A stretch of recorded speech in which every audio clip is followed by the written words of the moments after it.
Hey Rebels, welcome back. Today's episode is super important because we're getting to around the time of year where people are going to start saying, do it, it's a tax write-off. And I want you to understand what that really means.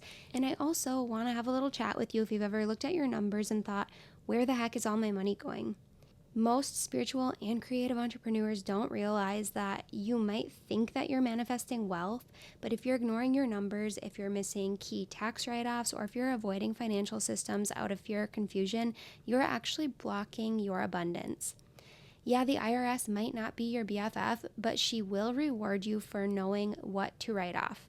And every time you skip a deduction, you're leaving money on the table.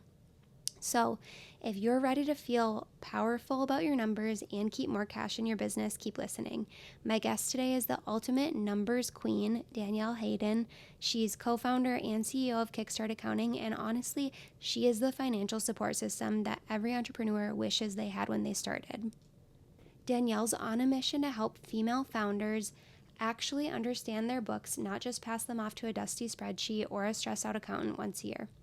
She's got 15 plus years in finance, her own podcast, and an epic perspective on how understanding your numbers is not just practical, but it's also personal power. Okay, let's dive in. Welcome to Rebel CEO, the podcast where we ditch the rules and build businesses that don't just make money, but set your soul on fire. I'm Breeanna Kay, your business coach, freedom advocate, and personal permission slip to dream bigger. I scaled my own business to 6 figures while breaking every mold that people told me to fit into, and now I'm here to help you do the same. I'll help you build a business and a life that's so deeply rooted in your purpose that you never feel like you missed out on the life that you were supposed to live. This is your time to root down, rise up, rebel, and manifest all of your wild goals. So grab your coffee, get cozy, and let's dive in. Okay, Danielle, I'm very, very excited for this call. I'm actually not sure if you found this when you were looking into me at all or not, because I mention it, but I don't mention it that often. But I actually have a background in accounting myself. So it's really interesting to have somebody on the podcast who is going to talk about numbers and the accounting side of things, and actually makes me weirdly excited in a way that I probably a love lot of that. entrepreneurs wouldn't understand.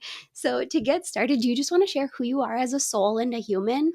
When I think about my life outside of work, my 2 kids have been my biggest inspiration for everything that I do. So I am a mom of 2 kids who, when I think about starting the business 10 years ago, was my greatest inspiration to show my kids that entrepreneurship is possible and what that could look like, especially for my daughter, to show her that there is a space for women entrepreneurs. Oh, that's beautiful. How old is your daughter now? She just turned 20 and my son is 16.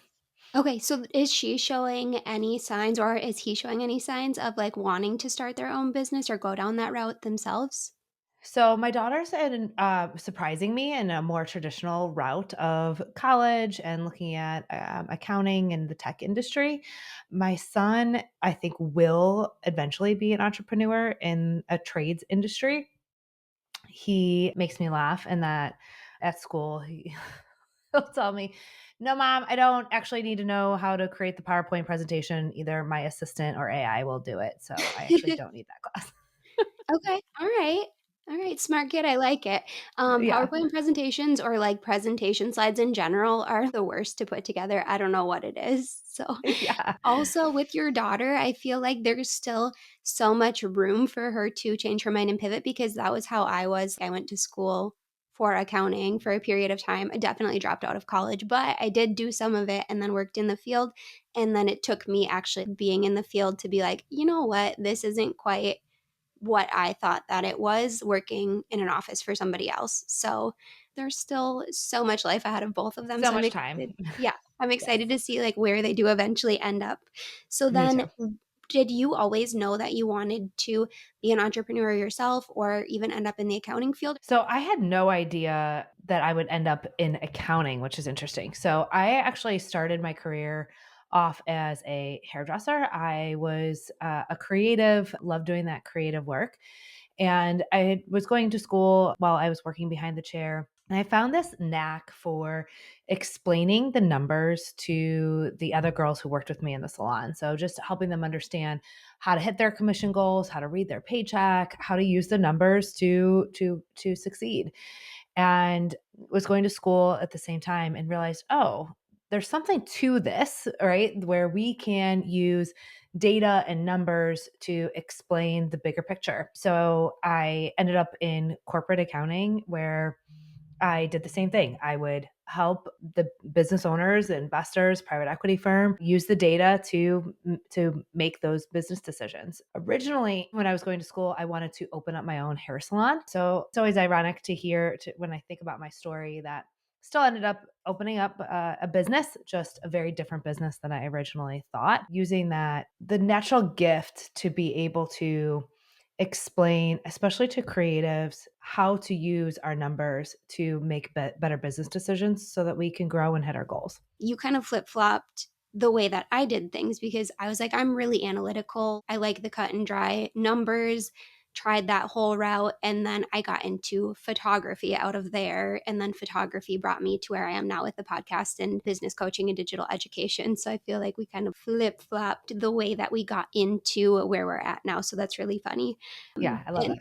yeah. And then what would you say that for an entrepreneur who is kind of just avoiding their numbers, that the cost of not looking at their financials actually is in their business? It's everything, especially this year. It's coming up more than ever that cash is the number one reason why business owners have to close their business. It is the lifeline, the heart and soul of our business is cash. And in order for us to be able to manage cash, we don't have to just air quote be better at managing money or spending money. We actually have to understand the flow of money in and out of our business, how to manage our income statement, how to manage our balance sheet, how to save for taxes, pay our sales tax. So much bigger than just managing cash. And so for anybody who's avoiding their financials or their numbers, I would argue that are we really here in entrepreneurship to take it serious? Like, right? Do you want to be in this for the long game? Because if you want to have a healthy, sustainable, profitable business and be a long-term business owner, you have to know your numbers so that you can stay in business. Yeah, yeah, absolutely. And without knowing your numbers and knowing that you're making that profit and beyond that enough to sustain not only your personal life so that you can pay yourself a wage that you're comfortable with, but also sustain your business, you have to keep tabs on it so that you're not spending more than you're able to, but you also do want to still be able to spend and let that money flow and make those smart investments.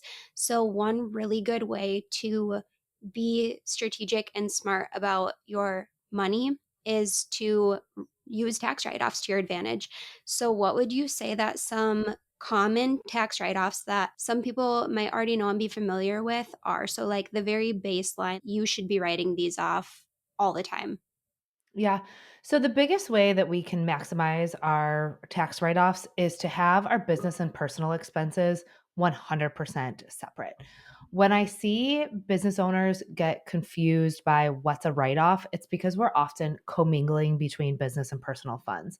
So you should always have one checking account that's 100% personal and for personal expenses, and then one account that's business and only used for business income and expenses. This makes it really easy and clear for tracking purposes so that when you go to the store, buy something online, if it is something that you are going to use for business, it is legitimately a business expense. You can use your business card and it's easily tracked as a business expense. If you go to pay your kids' daycare, go out to dinner with your spouse, pay your mortgage, your rent, those are clearly personal expenses and they need to come from your personal account.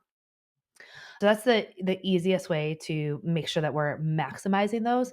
And there's a fear for some business owners around, I gosh, I don't know if this is a tax write-off, so I'm just going to pay for it personally. I don't want to be caught by the IRS police.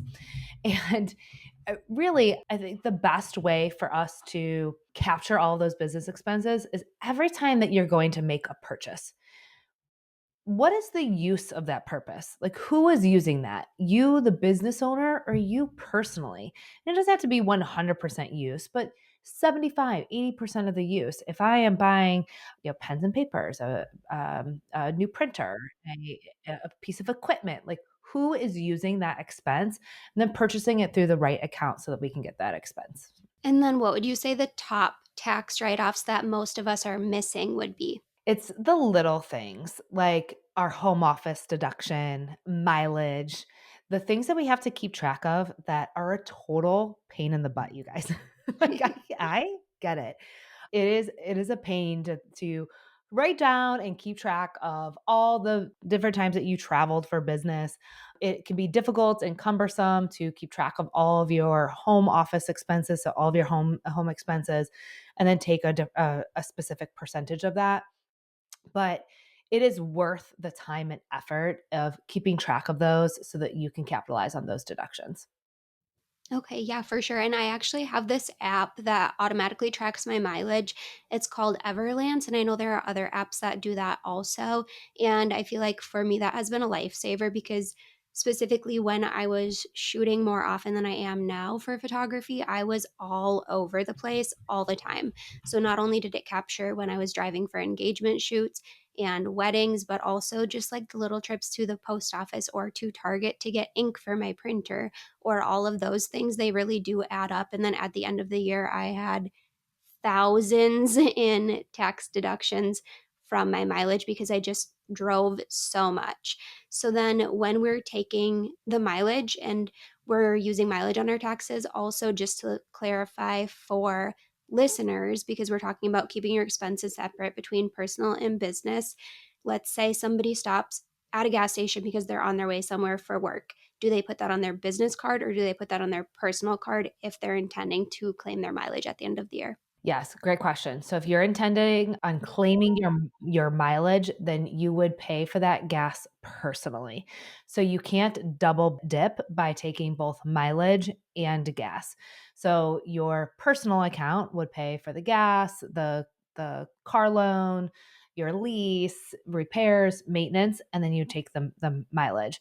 You can't take both as a business expense. Are there any things that you should not be writing this off? Like alcohol, I feel like sometimes people say they can, sometimes people say they can't, and I actually don't know the answer to this one. So, are we allowed to write off alcohol if you're going out for a business meeting and let's say you buy drinks for whoever you're meeting with? Or are there other things like, let's say somebody buys a new outfit to go to a job or to go to a corporate event? Yeah, I'm going to give you two answers. So, I want everyone to make a decision about your business first. So, there are some people who open up their LLC and open up their business with the idea that they want to be able to minimize their taxes as much as possible. They want to pay as little as possible. They're going to take as many deductions as they possibly can, and that's really the goal of the business, is to use that as a tax vehicle. And there's nothing wrong with that, right? Like,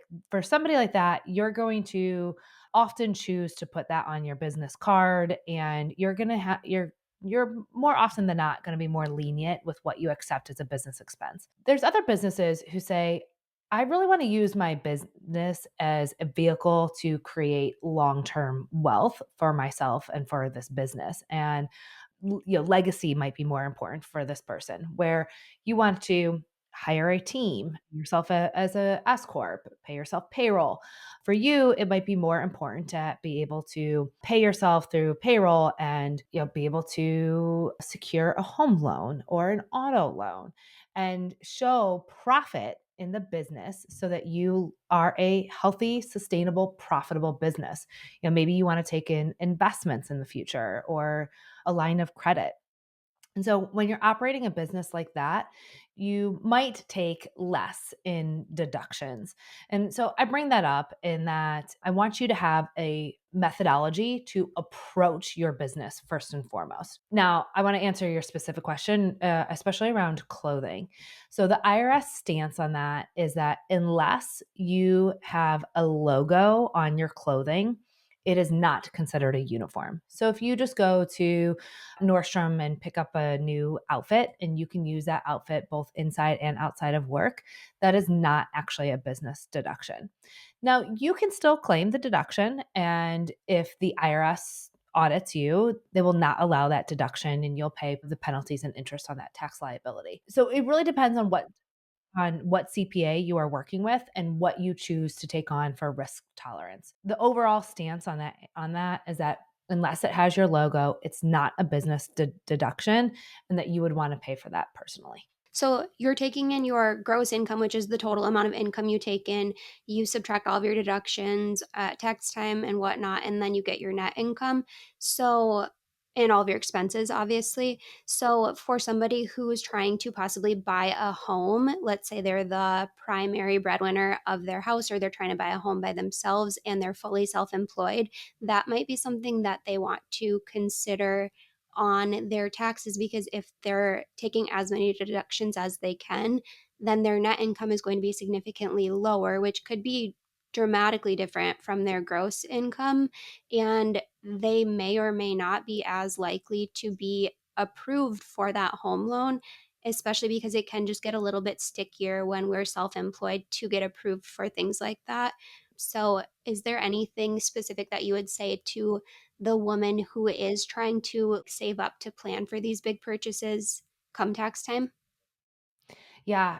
Thank you for the way you just explained that. That was absolutely perfect the way you explained that. Thank you. Um, I think it's taking a step back and holistically knowing your plan as a business owner. When we work with our clients at Kickstart, we spend a lot of time talking about goal setting. So it's not just bookkeeping, it's not just filing your taxes. It's really taking into consideration who are you as a business owner? What are your long-term goals? What are your personal goals? What do we want to see for ourselves in the future? And so as you're doing that personally, and I hate to say if you're planning on buying a home, because sometimes we don't know. We just had a client who last month, she had no intention of moving or buying a new home. And she was so thankful that she had heard our podcast Business by the Books a few years ago. And she's like, I had already been thinking about not just taking as much in taxes, n- not taking as much in deductions as possible. So it's paying as little in taxes as possible because I was able to show my tax return and show a profit. And therefore, the lender saw that I was a profitable business and somebody that they wanted to invest in. So even if you're not planning on buying a home this year, next year, buying a new car, just understanding what you want out of your business and what you want your business to be able to do for you. I had a coaching student actually mention to me in one of our early calls that she heard that the standard is 5 years before a company shows a profit. And I stopped and I was like, I don't think that that is going to be accurate for specifically a small business owner who doesn't have a lot of overhead. What's your take on that? Is that going to be like normal for people not to show a profit for 5 years, or should we be trying to show a profit every year? Yeah, great question. No, we do not want to go full 5 years without showing a profit. First and foremost, the IRS will start to look at us like a hobby. So we definitely need to turn that ship around sooner than 5 years. It's 3 years at the moment. What we typically see is the first year in business, there are going to be startup costs. We are figuring out, we're getting our feet below us, we're getting our grounding, we're figuring out who we are, what is going to be our revenue, how do we build this business. Usually, in that first year or two, you actually need training. So, we're often investing in different business coaches, courses. We're building our skill set as an entrepreneur. So, often what we see with our clients is that first year, not necessarily losing money, but definitely less profit as we are building that business. There's a pivot. Are you okay with just break down kind of the revenue streams that we see and kind of the Y- pivot moments? Yeah, 100%. I would love that. Okay. So there's the under 100K business owner. At this time, we're figuring it out. We're trying to figure out how do we grow revenue? Like, do we have something that works, that the market is interested in? And we're growing that business. During that time, this is when we're usually investing money into the business, especially in things like coaching, masterminds, and getting our footing, like I mentioned before. Around that $75,000 mark, as we're rounding that up to six figures, it's usually when we find that we need to start bringing on other contractors and outside services. So we know at this point we have something that works, the market is interested, and we're ready to really grow. At this point, we also realize I need to take off the superhero cape. I actually can't do everything myself. And at this point, we generally need some outside services. This includes bookkeepers, maybe social media, branding, attorneys, those outside services that I don't want to have to be an expert in everything. Like, most business owners don't know how to do the bookkeeping or the taxes at this point. And so we're starting to find those outside services to come in. And so around this marker, we actually lose profitability. And it's counterintuitive because you have to add on expenses in order to make it to the next level in business. So around that 100,000 marker, as we start to bring on outside services and contractors, we might have that dip in profitability again. The next wave, right? Like, so we're growing our revenue, we're growing our business. The next wave is usually around 250,000 in sales, where we're starting to see our clients add on new team members, payroll, paying themselves as an S corp, going on payroll. So there's these ladders in business where we are going to increase our profits, level it out, and then we might actually see a dip in profit. And then we're going to grow again, need to hire again, find that dip. And so we just keep on seeing that over and over and over again with our clients.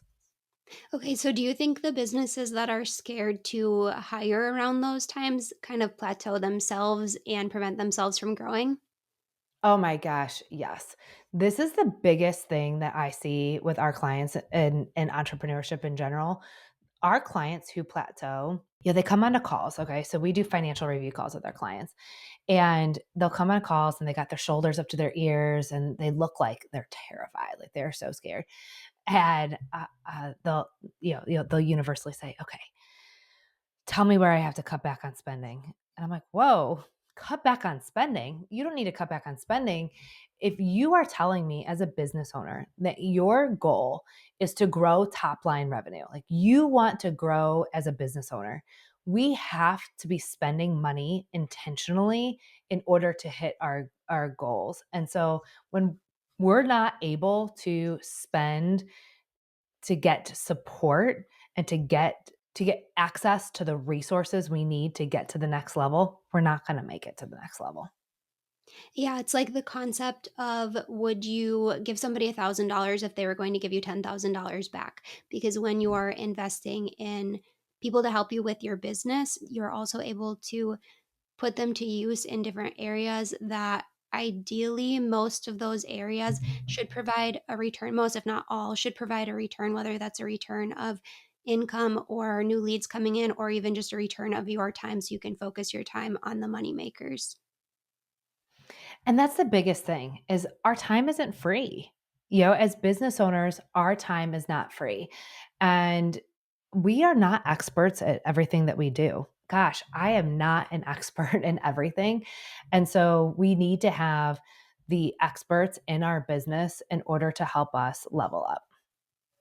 Okay, so I'm going to give you a scenario that we see a lot when it comes to retreats. And I do still have a lot of photographers who listen to this podcast.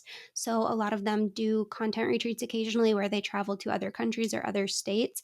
And a lot of the time, when people try to promote their retreats to other businesses, I see them say, "Come to my retreat in Italy. It's a tax write off."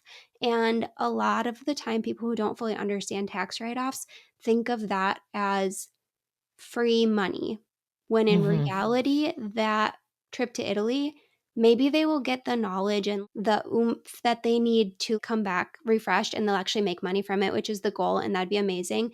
But that trip to Italy is going to probably just on like face value end up costing them way more than they're actually saving. So, can you break down why that retreat in Italy may or may not actually be a good idea when you're looking at it as a tax write-off? Yeah, this is why I go back to when I originally answered your question about the uniforms. I answered it with such a lengthy response because I want you to know what's important to you as a business owner.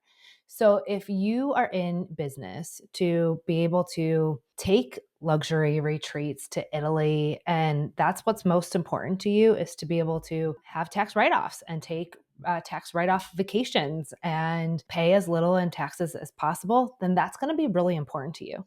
There are these tax influencers online, and it's the most painful thing for me to watch on Instagram. And of course, the more I look at them, the more I get. And it's so painful to watch. But they are literally encouraging business owners to take vacations as business expenses, to create your family as your board of directors, and to take your family on vacation as your air quote board meeting. And that's fine if you are trying to pay as little as in taxes as possible. That's fine if that's the type of business you want to run. If you are here to say I have a healthy business, I have a sustainable business, I have a profitable business that's going to allow me to take on investors, apply for a line of credit, to be a CEO, right? To really be a CEO of a long-term business, then that trip might not be the best fit for you. You might be able to find a trip that's here in the States for a fraction of the cost, where you can still go be refreshed. You can learn a ton. I've been through to some amazing conferences in my entrepreneurial journey over the last 10 years. You can still go and be educated, and you can still go and be refreshed at a cost that aligns with where your business is today. So you do not need to overspend just because it's a tax deduction. If your business does not have the income or the cash, we don't want to take a luxury retreat and end up having to claim a loss for that year. And I just want to break down for listeners too what's actually happening when you are seeing that type of retreat and seeing it phrased as it's a tax write-off, because like yes, if it's for your business, it very much is a tax write-off. But if you're spending $5,000 to go to Italy for your business, what you're doing is you're writing that $5,000 off of your gross income. You're not actually saving the full $5,000. So what you're saving is essentially the portion of that $5,000 that you would have paid to the IRS in taxes. Is that correct? I like to say, don't spend a dollar just to save 25 cents, which is basically what you're saying. Mhm. You're going to spend a dollar to save 25 cents on your taxes. And this is why it's so important for us to look at our income statement every single month. So you are paying, as a business owner, as an LLC, you are paying taxes based on your net income. So sales minus all of your operating expenses, minus your cost of goods sold. That's what you're paying taxes on, is that net income dollar. And a lot of business owners don't realize that just because you don't have the cash in your checking account doesn't mean that aligns with what you're going to pay taxes on. So you're going to pay taxes on that net income number. And if you are not looking at your net income every single month, you are not making business decisions based on your tax liability. And so I want to encourage everyone who's listening, just by listening to this point in the podcast, you're so far ahead. Look at your income statement every single month. Look at your net income. See what your profits are, because the profits are what you have to spend on any future business expenses. And then so that we can plan ahead for tax time, is there a certain percentage that you would recommend just as a standard? I know everybody's going to look a little bit different depending how they're set up, but just as a standard rate that you'd recommend just like moving into a separate account and not touching so that you can just pay your taxes out of it? Yep, 25% of your net income. So not gross, 25% of your net. So sales minus all of your expenses, bottom number. We want to reserve about 25% of that net income each month so that we have that in a savings account ready for tax season. Okay, amazing. And then I feel like in the manifesting world, we talk so much about manifesting money, but what would you say to somebody who is doing all of the energetic things to manifest more income and they're like really leaning hard into that, but they're just totally ignoring their numbers? Yeah, I think it's both and, right? There's so much in business where we have the opportunity as business owners to be able to look at our business and what's giving us energy and what's taking from our energy. We get to shift and make spending decisions and hiring decisions based on those energetic pools. And what a cool thing, right? We didn't get to do that in our 9 to 5s in the same way we get to do that in our entrepreneurship journey. I think that's really fascinating. However, when I started Kickstart 10 years ago. So I started Kickstart just over 10 years ago, and I'll never forget my background before coming into Kickstart was as a chief financial officer. So I sat in the boardroom with all these fancy investors and private equity firms, and we made decisions based on data. Here are the facts, here are the numbers, here's what's happening in the industry, here's what's happening in the business. And we made business decisions based on that data. And as I started working with more and more business owners, especially women over the last 10 years, I couldn't believe how much emotion and intuition that we have the opportunity to listen to. However, the data is still telling us a story. So when clients come on their financial review call, so all of our clients, when they get their financial statements every month, they get the opportunity to book a financial review call. And so when clients come on their financial review call, they'll say, well, I just feel like this year has been so slow. I don't know what's going on this year. It feels slow. I'm like, all right, well, let's check the data. Let's see what the data is telling us, and then let's make a business decision. More often than not, the data is not showing that the business has slowed down. We're just changing as a business owner. We're evolving. We're actually building a skill, and we're becoming more resilient. And so it's easier for us to show up when things are at this level of busyness. And so we have the opportunity to look at data, to channel our energy, and to choose what's working and what's not working for us. Yeah, yeah, that's absolutely beautiful. Thank you for sharing that. And then, if there are any money mindset myths that you've heard over and over again that you're like, that just needs to go, like, we're done with that, that's not true, will you share those? I think the biggest one that drives me nuts, I have a bone to pick about it, is this whole marketing story, right? So think about, we're served up all this marketing, especially as women, that we spend too much. We have an Amazon package at our door every day. We're walking around Target with our Starbucks, buying too much coffee, we're buying too much of this and that we need to stop spending. And it's really genius, beautiful marketing that can also make us feel really shameful. And so, what happens is we have all these money stories that happen in our personal life. We're getting served up marketing, Instagram reels, the things that our parents said to us, our teachers, our coaches. And then we show up in business and we take all those stories with us. Like, we don't get to leave it at the front door. We are taking all those stories with us and recognizing that for what it is. And when we show up in business, if we want to have a powerful, high growth company, then how do we spend money with intentionality? And how do we look at our financials as a tool, right? Like, it doesn't have to be something we're scared of or shameful about. It's not a report card. You're not getting in trouble. Nobody's going to tell you that you have to close your business. How do we look at our financials and our numbers to say, I'm curious about that. Let me find out more about what worked. Let me find out more about what didn't work and use them as a tool to become a more successful and more powerful and more confident business owner. Yeah, I love that. Then you have systems and you have the soul strategy to go along with it. So if somebody's listening and they're like, you know what, maybe I should jump on the bandwagon and actually start paying attention to what my financials are telling me about the health of my business and how to use them in a productive way, what would you say the first place that they should start is, whether that's working with you or on their own? Yeah.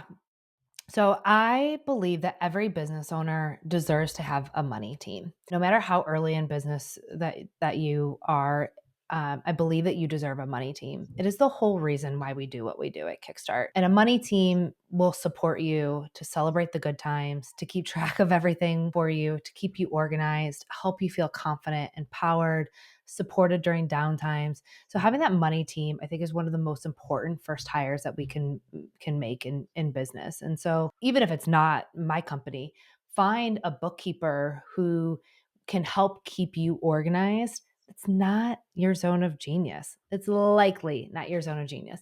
And there's so many things in business that need your time and attention. This doesn't need to be one of them. So when we work with our clients, we have our whole framework that we have proven over and over again, working with thousands of business owners, that it works and it works over and over again.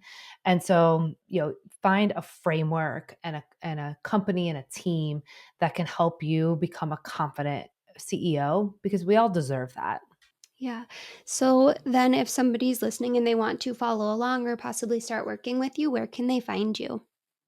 Kickstartaccountinginc.com/gift is the best place to go. We have some awesome downloads on there. If you listen to our conversation around deductions, you can grab our full deduction worksheet on that website. So it's kickstartaccountinginc.com/gift. Then you'll also be able to book a call with our team. We have this amazing team of women who are really here to serve and get really excited to help business owners understand their numbers. So it's a really incredible team and privilege that I have to work alongside them. Beautiful. And then, do you want to also just plug your own podcast? Yes. So my podcast is Business by the Books. So every week we talk about how to use your numbers to make better business decisions. So this topic totally is confusing and overwhelming to you, or you're fascinated and curious about it, I invite you to come over to Business by the Books, and we try to make it fun and approachable so that we can learn together. Amazing. Thank you so much for coming on this call. I cannot tell you how long I have wanted to have a conversation like this. So, thank you for sharing. Oh, you're so welcome. Thank you for having me. Thanks for tuning in to Rebel CEO. If today's episode lit a fire under you, I would love if you would hit subscribe, leave a rating, and drop a review. That little action helps more purpose driven women like you find this show. And make sure that you're not keeping all of this magic to yourself. Share this episode with a friend who's ready to ditch the rules and build a life that actually feels good. If you're looking for a little one-on-one connection, slide into my DMs on Instagram at rebel.ceo.podcast. Until next time, keep breaking the rules, chasing your purpose, and creating the life that you were meant for. I'll see you in the next episode.